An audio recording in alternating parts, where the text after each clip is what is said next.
The gentle hum of machinery filled the corridors of the Korean space station Orang as Lee Do-won checked his tablet one more time. His work schedule showed 3 more maintenance checks before his shift ended. He adjusted his blue maintenance uniform and pushed his toolkit cart forward, its wheels making a soft sound against the metal floor. Section D7 air filters next, he said to himself, reading from his tablet. The diplomatic section of the station was always the quietest. Most Earth representatives spent their time in meetings or making video calls to their home countries. Do-won liked working here. The clean corridors, the soft lighting, and the peace made his job easier. Today, though, something felt different. The air seemed heavier, and the usual sounds of the station seemed muted. As he worked on the air filter panel, he heard footsteps approaching. Looking up, he saw Kim Jae-yun, one of the Korean diplomats, walking past. She was new to the station, having arrived just 2 weeks ago. Unlike the other diplomats who often stopped to chat, she always kept to herself. "Good morning, Miss Kim," Do-won said politely, bowing slightly as was custom. Jae-yun paused for a moment, gave a quick nod, and hurried away. Do-won noticed she always seemed nervous around the maintenance staff. Maybe she didn't like people who worked with their hands, he thought. Some diplomats were like that. The day continued as usual until Do-won's tablet beeped with an alert. The oxygen levels in room D712 were showing strange readings. He checked the room number again. It was Jae-yun's quarters. "Control, this is Maintenance Engineer Lee." He spoke into his communicator. "I'm seeing unusual O2 readings from D712. Requesting permission to check." "Permission granted." Captain Park's voice came through clearly. "The occupant isn't responding to calls. Use your emergency override if needed." Do-won walked to Jae-yun's door and pressed the call button. No answer. He pressed it again. Still nothing. "Ms. Kim, this is maintenance. We have an oxygen level alert. I need to check your room's systems." Silence. Following protocol, Do-won typed his emergency code into the door panel. The door slid open with a soft hiss. The lights were dimmed, but something was definitely wrong.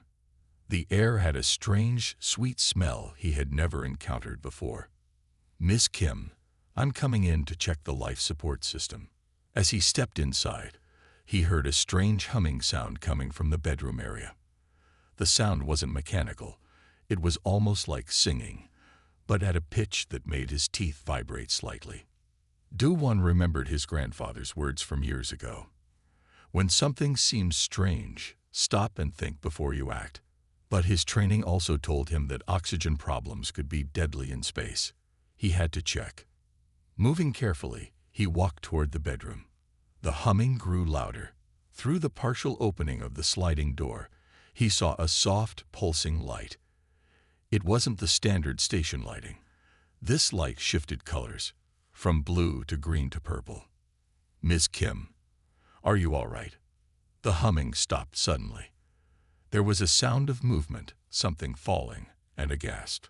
Do-won's sense of duty made him push the bedroom door open.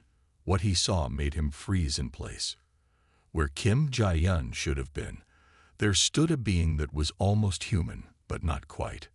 Her skin had a subtle shimmer, like the inside of a seashell, and patterns of light moved under her surface like flowing water. Her eyes, wide with alarm, were deep violet and seemed to hold galaxies within them. For a moment, neither of them moved. The only sound was the constant hum of the station's systems. Then the being spoke, in Jae-yun's voice, but with an odd resonance that made Do-won's chest vibrate. This isn't what it appears to be." Do-won found himself unable to move, his hand still on the door panel. All his years of training, all the emergency protocols he had memorized, nothing had prepared him for this moment. The being that had been Kim Jae-yun took a step backward, raising her hands. Small points of light danced between her fingers like tiny stars. "Please," she said, "I can explain everything." Do-won's tablet slipped from his hand, clattering to the floor. The sound seemed to echo in the strange silence that had fallen over the room. He had just discovered something that would change everything, not just for him, but for all of humanity. Do-Won's heart pounded in his chest as he stared at the being before him. His mind tried to make sense of what he was seeing. The creature, or person, looked both beautiful and impossible. The soft glow from her skin lit the room in gentle waves of color. "You should sit down," the being said, still using Jia-Yun's voice. She gestured to a chair near the desk. "You look pale." Do-Won realized he was indeed feeling lightheaded. He backed up to the chair and sat down, never taking his eyes off her. "What? Who are you?" The being seemed to consider her words carefully. "My real name is Ara. I am." She paused. "Not from Earth, as you can see." A million questions raced through Do-Won's mind, but his training as an engineer made him focus on the immediate problem. "The oxygen readings. Was that you?" Ara nodded. "My natural form requires a slightly different air mixture. I was adjusting the room's environment for a short rest. I didn't expect anyone to notice." Different air mixture. Do-Won's engineer mind kicked in despite his shock. "That's why the sensors gave strange readings." "Yes, I usually maintain human form, but it's tiring. Sometimes I need to return to my natural state to recover." As she spoke, the lights under her skin pulsed gently, like waves on a calm sea. Do-Won found himself becoming less afraid and more curious. "How long have you been here? Why are you pretending to be human?" Ara moved to sit on the edge of her bed, her movements graceful and fluid. "I've been on Earth for 6 months, studying humans. The station posting was a perfect opportunity to observe your space technology up close." She looked directly at him. "No one was supposed to find out. Are you going to?" Do-Won swallowed hard. "Kill me now." To his surprise, Ara laughed. The sound was like crystal bells ringing. "Kill you? No, we're not violent beings." Though, her expression became serious. "I should erase your memory of this." Do-Won stood up quickly, knocking over his chair. "No, please don't." Ara raised her hands in a calming gesture. "I said I should, but I can't. Something about your neural patterns. They're resistant to our memory alteration abilities. It's fascinating, actually." Do-Won picked up his chair, his hands shaking slightly. "So what now?" "Now," Ara said, her form shimming slightly. "We talk. You deserve to know the truth, and I need your help." As she spoke, her appearance began to change. The glow faded, and her skin took on a more human appearance. Within moments, Kim Jia-Yun sat before him again. The transformation was so smooth that Do-Won almost doubted what he'd seen earlier. "There are others coming," she said quietly. "Others of my kind who don't share my peaceful interest in humans. They see Earth's space program as a threat." Do-Won felt a chill run down his spine. "A threat? But we've barely reached our own moon." "It's not where you are now," Ara explained. "It's how quickly you're advancing. My people took thousands of years to achieve what humans have done in decades." The maintenance engineer in Do-Won couldn't help but feel a spark of pride at that. "So you're here to, what? Study us. To understand you. To prove to my people that humans are worth allying with, not conquering." She stood up and walked to the window, looking out at the Earth below. "Your species has something rare in the galaxy: creativity, adaptability, and most importantly, hope." Do-Won joined her at the window. The blue planet hung below them like a jewel in space. "Why are you telling me all this?" Ara turned to face him. "Because I need an ally. Someone who understands both the station's systems and its people. Someone who can help me prevent a war before it begins." The weight of her words hit Do-Won hard. Here he was, a simple maintenance engineer, suddenly involved in preventing an interstellar conflict. It seemed impossible, yet he knew it was real. "If I help you," he said slowly, "what happens next?" "First," Ara replied, "we need to upgrade your station's systems. There are things coming that your current technology can't detect." She smiled, and for a moment, Do-One caught a glimpse of her true form in her eyes. Are you ready to learn some alien engineering? Do-One thought about his grandfather's words again. When something seems strange, stop and think before you act. He had stopped, he had thought, and now it was time to act. I'm ready, he said.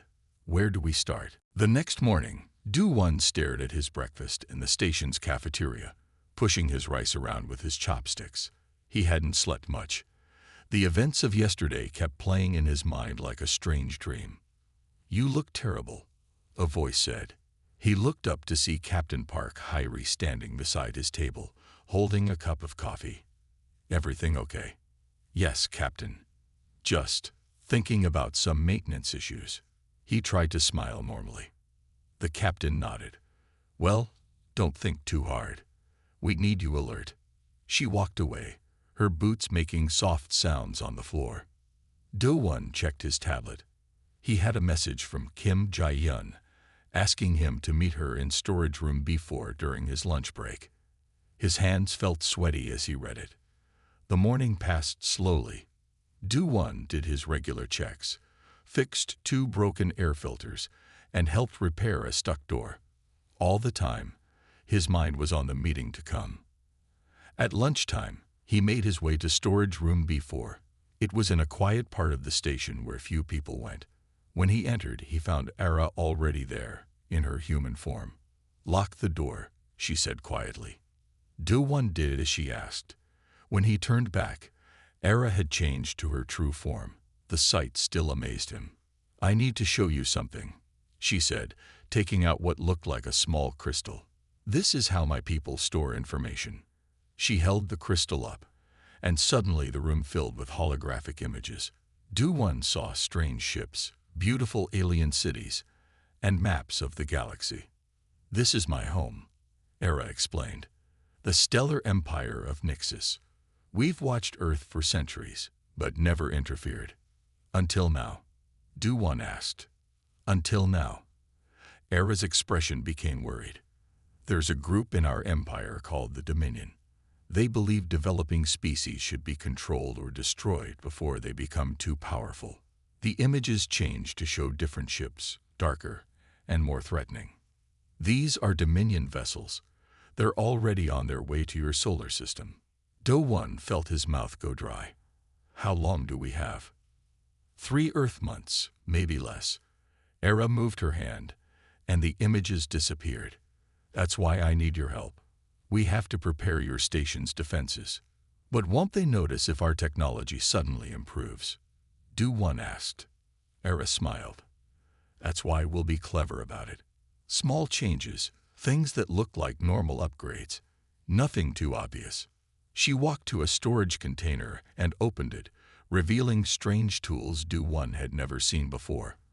First, we'll improve your sensors. The Dominion ships use cloaking technology. You need to be able to see them coming. For the next hour, Ara taught Do-One about alien technology. He was surprised to find that many of the principles were similar to what he already knew, just more advanced. You're learning quickly, Ara said, watching him work with one of her tools. Most humans would struggle with these concepts. My grandfather always said I had a gift for understanding machines, Do-One replied, carefully adjusting a sensor circuit. He taught me to fix things when I was young. Suddenly, they heard footsteps in the corridor outside. They froze, listening. Quick, hide the tools, Ara whispered, already shifting back to her human form. Do-One quickly packed everything away, just as someone knocked on the door. Maintenance, are you in there? It was Dr. Nam Tae-sung, the chief science officer. Yes, sir, Do-One called out, trying to keep his voice steady, just finishing up some inventory. Well, hurry up. We need those sensor readings from Section C. They waited until Dr. Nam's footsteps faded away before relaxing. That was close, Do-One said, his heart racing. Ara nodded. We'll have to be more careful. Meet me here again tomorrow. Same time. As Do-One left the storage room, he realized his life had completely changed in just 2 days. He was now part of something much bigger than himself, something that could affect the future of humanity. He looked down at his hands, still holding one of Era's tools he had forgotten to put away. It felt warm and slightly alive, like it was waiting to share its secrets with him. Tomorrow, he whispered to himself, carefully putting the tool in his pocket. Tomorrow we continue. A week had passed since Do-Won discovered Era's secret. Every day, they met in different storage rooms to work on the station's systems. Today, they were in storage room C7, hidden behind tall shelves of spare parts. "Hold it steady," Era said, as Do-Won balanced a small device that looked like a glowing blue cube. She was in her true form, her bioluminescent patterns pulsing with concentration. "What exactly will this do?" Do-Won asked, watching as she connected thin, shimmering wires to the cube. "It's an early warning system. It can detect Dominion ships even when they're using their cloaking technology."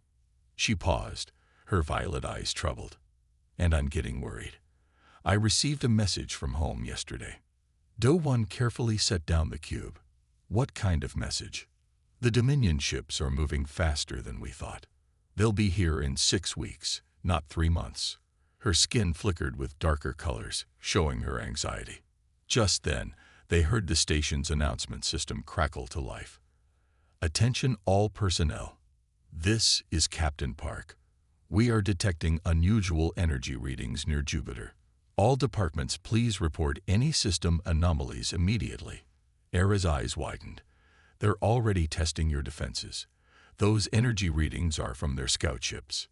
"Scout ships?" Do-Won felt his stomach tighten. "How many?" "Usually 3 or 4. They're small and fast." Era touched the blue cube, and it lit up brighter. "We need to work faster." Suddenly, the storage room door opened. They heard footsteps coming closer to their hiding spot. Era quickly changed to her human form just as Security Chief Kang Hyun-Nul appeared around the corner. "Engineer Lee, Miss Kim." The security chief looked surprised to find them there. "What are you doing here?" Do-Won's mind raced. "I was just showing Ms. Kim where we keep the backup life support filters." She was concerned about her room's air quality. Chief Kang's eyes narrowed. "And why is the diplomatic officer concerned about maintenance supplies?" "My father was an engineer," Era said smoothly, using Jae-Yun's voice. "I like to understand how things work. Engineer Lee has been very helpful in explaining your station's systems." The security chief looked at them for a long moment. "I see. Well, please remember to log your presence in storage areas. It's protocol." After he left, they both let out deep breaths. "That was too close," Do-Won said. "He's suspicious." Era nodded. "We need somewhere safer to work." She thought for a moment. "What about the old observatory? I heard it's been closed for repairs." "That could work. Nobody goes there anymore since the new observation deck opened." They carefully packed up their tools and the blue cube. As they were leaving, Era grabbed Do-Won's arm. "There's something else you need to know," she said quietly. "The Dominion ships, they're not just coming to scout. They're bringing something called a planetary suppressor." "What does that do?" Era's face became very serious. "It's a weapon that can disable all electronic technology on a planet. If they use it on Earth, everything would stop working." Do-Won finished. "Cars, phones, hospitals, power plants. Millions would die in the first day alone." Era's voice shook slightly. "That's why we have to stop them. My people developed the suppressor, so I know how to defend against it. But we'll need help." "Help? From who?" "Dr. Nam Ta-sung, the chief science officer." Era looked at Do-Won. "We need his knowledge of Earth's satellite systems, but that means we have to tell him about me." Do-Won thought about Dr. Nam. The chief science officer was brilliant, but also very by the book. Would he help them, or would he report everything to Captain Park? "Are you sure we can trust him?" Do-Won asked. "No," Era admitted. "But we don't have a choice anymore. The scout ships are here, and the Dominion fleet is coming. We need allies." Do-Won looked at the blue cube in his hands, thinking about what was at stake. Finally, he nodded. Okay. When do we tell him? Tomorrow, Era said. I'll arrange a private meeting in the lab. And do one. She touched his hand gently. Thank you for trusting me. As they walked back to their stations, Do-Won realized that the fate of Earth might depend on whether Dr. Nam believed their story. He hoped they were making the right choice. The next morning, Do-Won and Era waited in Dr. Nam's private lab. The room was filled with computers and strange equipment. The chief science officer was running late. Are you sure about this? Do-Won asked, watching Era pace back and forth. She was in her human form, but he could tell she was nervous by the way her hands kept moving. No, she admitted, but we need him. The door opened and Dr. Nam walked in. He was carrying a tablet and looked tired. Ms. Kim, Engineer Lee, he nodded to them. What's so important that it couldn't wait? Era took a deep breath. Dr. Nam, what I'm about to show you will change everything you know about the universe. Before Dr. Nam could respond, Era changed to her true form. The scientist stumbled backward, knocking over a chair. What is this? He gasped, reaching for his communicator. Please, Do-Won stepped forward. Let her explain. It's not what you think. For the next 30 minutes, Era told Dr. Nam everything. About her people, the Dominion, and the threat to Earth. The scientist listened without speaking, his face showing different emotions: fear, wonder, and finally, deep concern. The energy readings near Jupiter, he said slowly. Those were alien ships. Scout ships, Era confirmed. Testing your defenses. Dr. Nam sat down heavily in his chair. Why are you telling me this? Because we need your help, Do-Won explained. The Dominion has a weapon that can disable all of Earth's technology. We're trying to protect the station and the planet, but we can't do it alone. Dr. Nam looked at the strange tools on his desk that Era had shown him. This technology, it's amazing. But if I help you, I'd be going against station protocol. I should report this immediately. If you do that, Era said quietly, Earth will not be ready when the Dominion arrives. Millions will die. The scientist was quiet for a long time. Finally, he spoke. My grandfather survived a war, he said. He told me that sometimes we must break small rules to prevent great tragedies. He looked at Era. What do you need from me? Relief showed on Era's face. Her skin brightened with happy colors. We need to connect Earth's satellite network to our early warning system.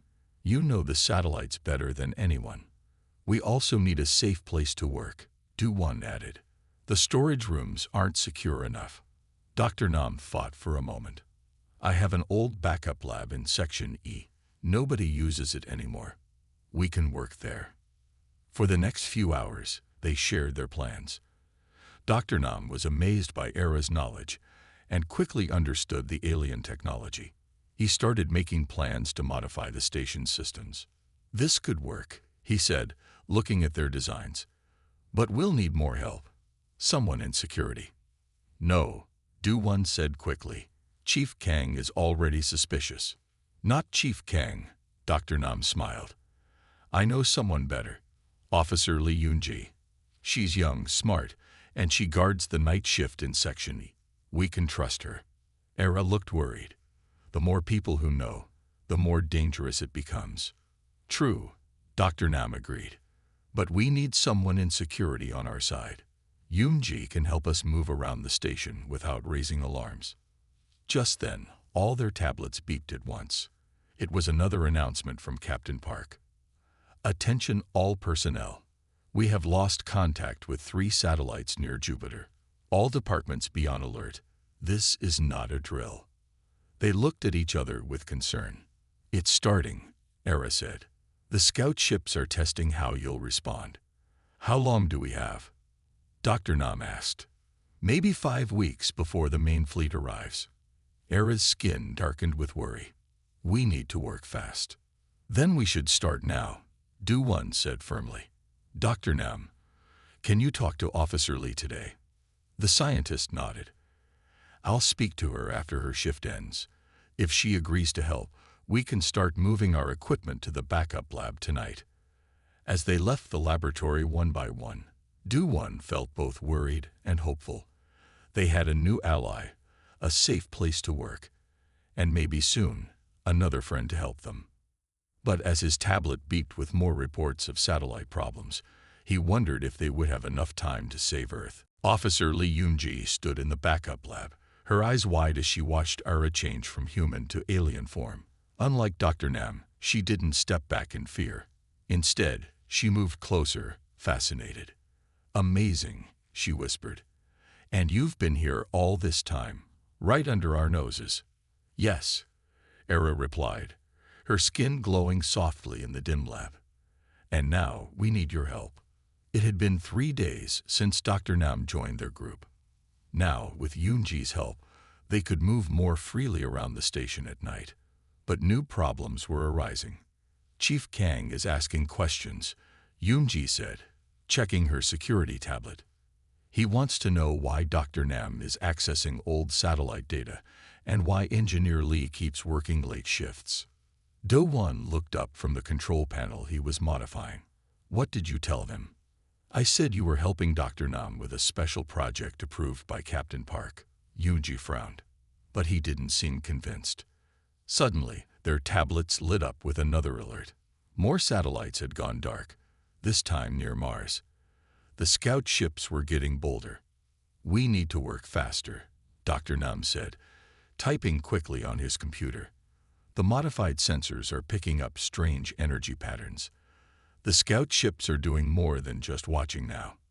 Ara moved to look at his screen, her natural form casting colorful shadows on the wall. "They're mapping your defense systems, looking for weak points." "Speaking of defense systems," Yoon-ji said, "Captain Park has called an emergency meeting tomorrow. All department heads must attend." Do-1 felt worried. Will they discuss the satellite problems? Yes, and something else. Yoon-ji checked her tablet again. They detected unusual energy readings from the diplomatic section. They're planning to do a full scan of all diplomatic quarters. Everyone looked at Ara.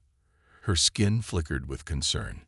"If they scan my room, they'll find my communication equipment," she said, "and the energy signature from my true form. We need to move everything tonight," Dr. Nam decided. "Yoon-ji, can you help?" She nodded.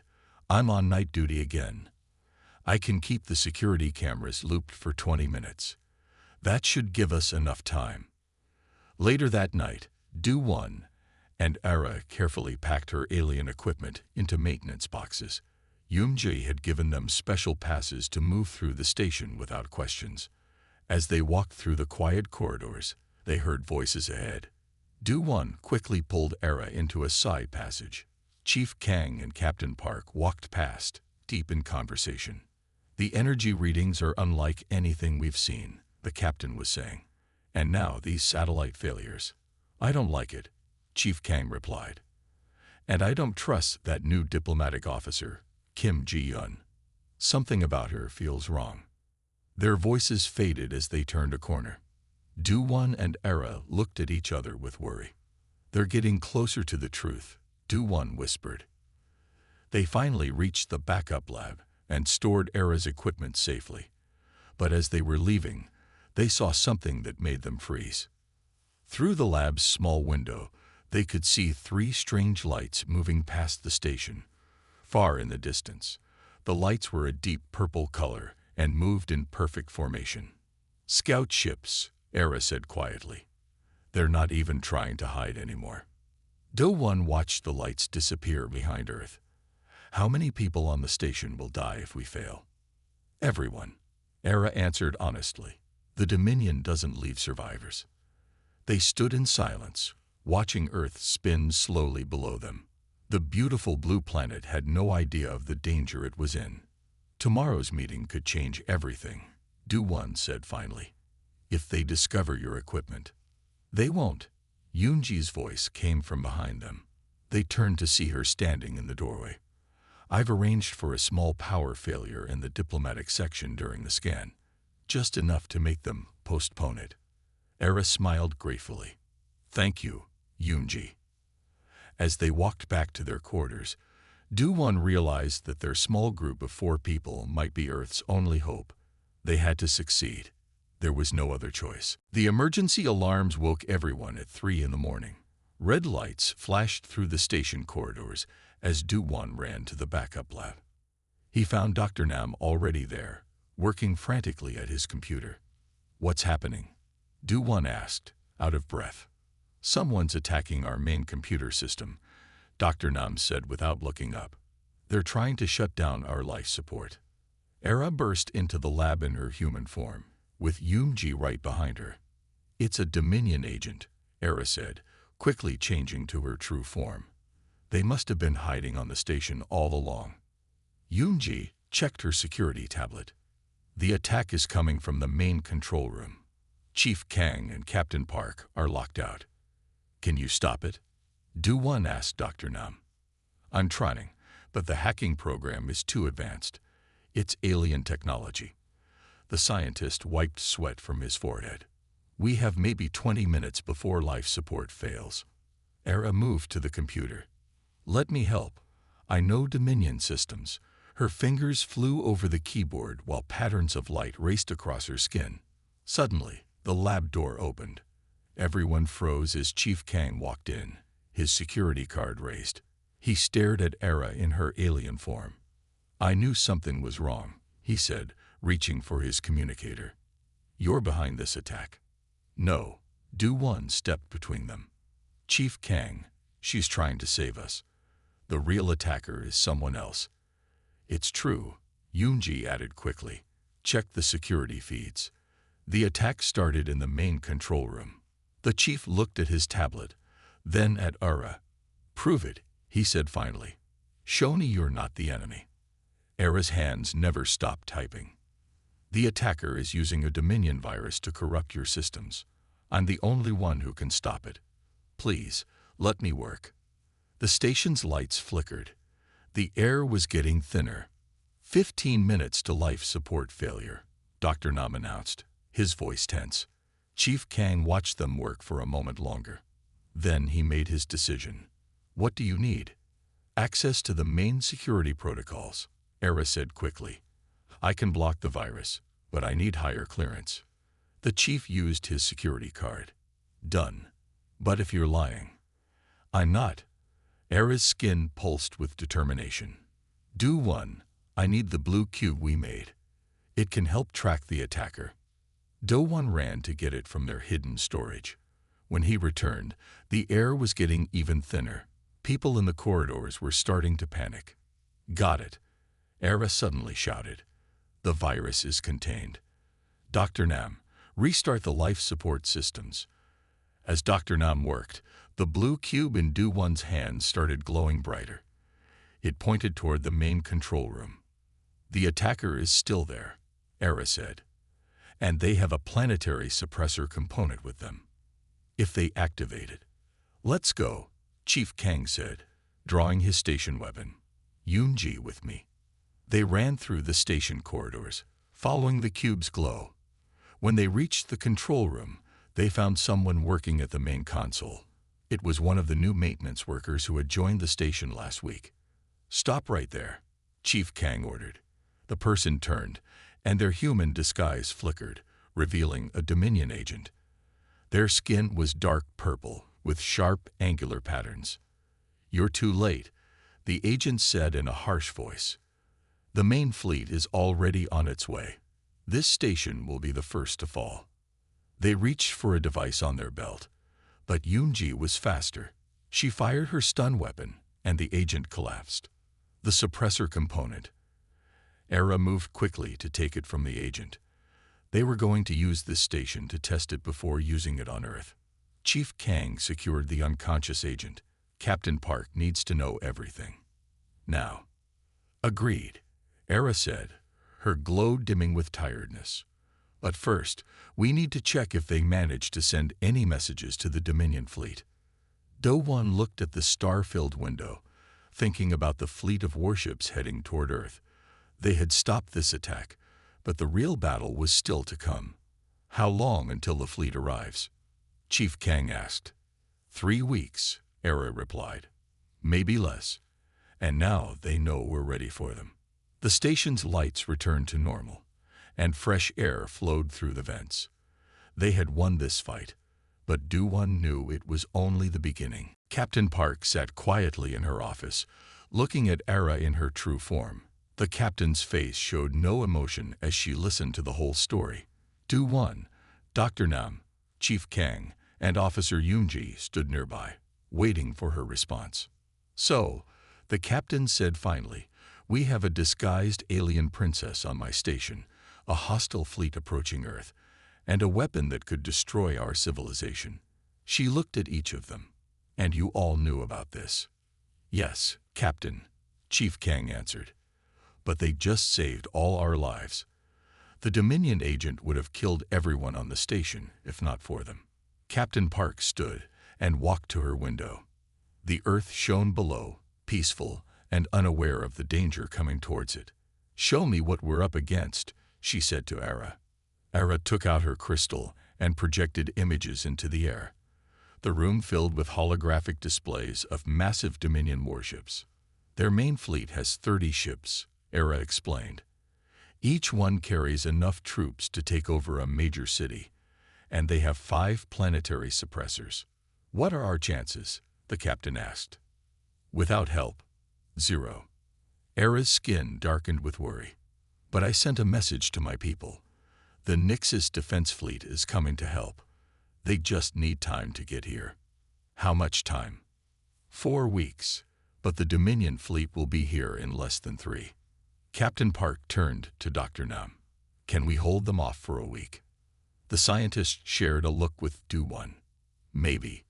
We've been upgrading the station's defenses with Era's technology. If we can get the same upgrades to other stations and satellites." "Do it," the captain ordered. "Chief Kang, I want security doubled. Officer Yoonji, coordinate with other stations. Tell them we're running a special defense exercise." "What about me?" Do-won asked. "Keep working with Era. You understand her technology better than anyone else now." Suddenly, all their tablets beeped at once. The station's sensors were picking up multiple objects approaching at high speed. "They're here early," Era said, her voice shaking. "Those are Dominion destroyers, at least 5 of them." Captain Park pressed her emergency button. "All personnel to battle stations. This is not a drill." The station's alarms began to sound. Through the office window, they could see bright flashes of light as the destroyer ships dropped out of faster-than-light travel. "They're going to attack the station," Era said. "They want to test Earth's defenses and eliminate me at the same time." "Can our new defenses hold them off?" Captain Park asked. "We're about to find out," Dr. Nam replied, checking his tablet. "The upgraded shields are online." The first Dominion ship fired. A bright purple beam shot toward the station. Everyone held their breath, but the new shields held. The beam scattered harmlessly into space. "It worked," Do-won shouted with joy. But their celebration was short-lived. More Dominion ships appeared, surrounding the station. "They're charging weapons," Chief Kang reported, watching his security screen. Captain Park turned to Era. "You said you're a princess. Prove it. Can you stop this attack?" Era stepped forward, her skin glowing brighter than ever. "I can try. Let me into the communication system." Do-won helped her connect to the station's main communications array. Era began to speak in a language none of them understood. Her voice carried power and authority they hadn't heard before. The Dominion ships stopped firing. "What did you tell them?" Do-won asked. "I revealed my true identity," Era said. "I told them that attacking the station would be an act of war against the royal family of Nixus. Even the Dominion won't risk that." The Dominion ships began to move away, but everyone knew this was just the beginning. "They'll be back," Captain Park said, "with the main fleet next time." "Yes," Era agreed, "but now Earth knows they're coming. We can prepare." Do-won looked at their small group, a maintenance engineer, a princess, a captain, a scientist, and 2 security officers. They had managed to save the station today, but the real battle for Earth was still ahead. "What's our next step?" he asked. Captain Park's answer was firm. "We warn everyone. It's time Earth learned it's not alone in the universe." 2 weeks had passed since the Dominion destroyers attacked the station.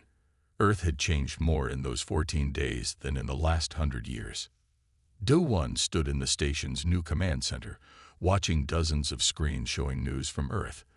Every country was working together now, preparing for the coming invasion.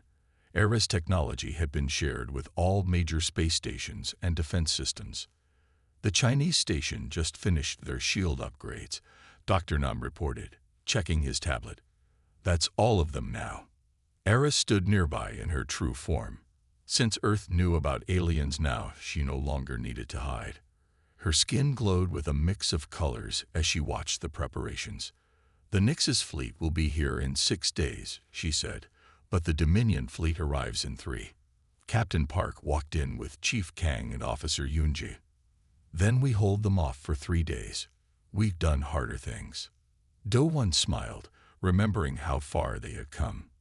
The scared maintenance engineer who had accidentally discovered an alien princess was now Earth's leading expert on Nixian technology. Suddenly, all the screens started flashing red. Multiple ships dropping out of faster-than-light speed. Yunji announced from her security station. "It's the Dominion main fleet." They watched as 30 massive warships appeared near the moon. Their dark purple hulls seemed to swallow the starlight. "They're earlier than we expected," Chief Kang said grimly. The main screen lit up with a transmission. A Dominion commander appeared, his angular features twisted in a sneer. "People of Earth," he said in a harsh voice, "surrender now and accept our control, or we will destroy everything you have built." Before anyone could respond, ERA stepped forward. Her royal markings glowed brightly as she addressed the commander. "You dare to threaten a world under Nixian protection." Her voice carried the authority of her royal blood. "The defense fleet comes, and you will answer for this crime." The commander laughed. "The fleet is too far away, Princess. By the time they arrive, Earth will be under our control." "You're wrong," Do-1 said, stepping up beside ERA. "Look around you." On cue, hundreds of satellites and space stations activated their new shields. A network of golden energy connected them all, forming a protective web around Earth. The commander's confidence wavered. "What is this?" "Humanity learns fast," Captain Park said proudly. "We've upgraded every satellite and station with Nixian technology. Earth is ready for you." As if to prove her point, the first Dominion ship that tried to break through the shield network was pushed back, its weapons useless against the combined defense system. "Impossible," the commander shouted. "These primitives couldn't have mastered our technology so quickly." "Never underestimate humans," ERA said, taking Do-1's hand. "They surprised me too. That's why I chose to help them." For 3 days, the Dominion fleet tried to break through Earth's defenses. Every attack failed. The shields held, protecting the planet below. On the morning of the 4th day, new ships appeared. The elegant white vessels of the Nix's defense fleet emerged from faster-than-light travel, surrounding the Dominion warships. "Your choice is simple," ERA addressed the Dominion commander one last time. "Surrender now, or face the consequences of attacking a world under royal protection." The Dominion fleet surrendered within an hour. Later, as they watched the Nixian ships escort the Dominion fleet away from Earth, Do-1 turned to ERA. "What happens now?" he asked. ERA smiled, her skin glowing with happy colors. "Now Earth joins the galactic community properly. As allies, not subjects." She looked at their friends in the command center. "And I stay here, as ambassador, if you'll have me." Captain Park laughed. "I think we can find room for a princess on our station. Besides," Dr. Nam added, "we still have so much to learn from each other." Do-1 looked out at the stars, thinking about how one accidental discovery had changed everything. Earth was safer now. and humanity had taken its first real steps into a larger universe. "Ready for a new adventure?" Era asked him. Do-1 smiled. The maintenance engineer who had walked in on an alien princess was now part of history, and their story was just beginning. "Always ready," he replied, as they watched Earth's first sunrise as a member of the galactic community.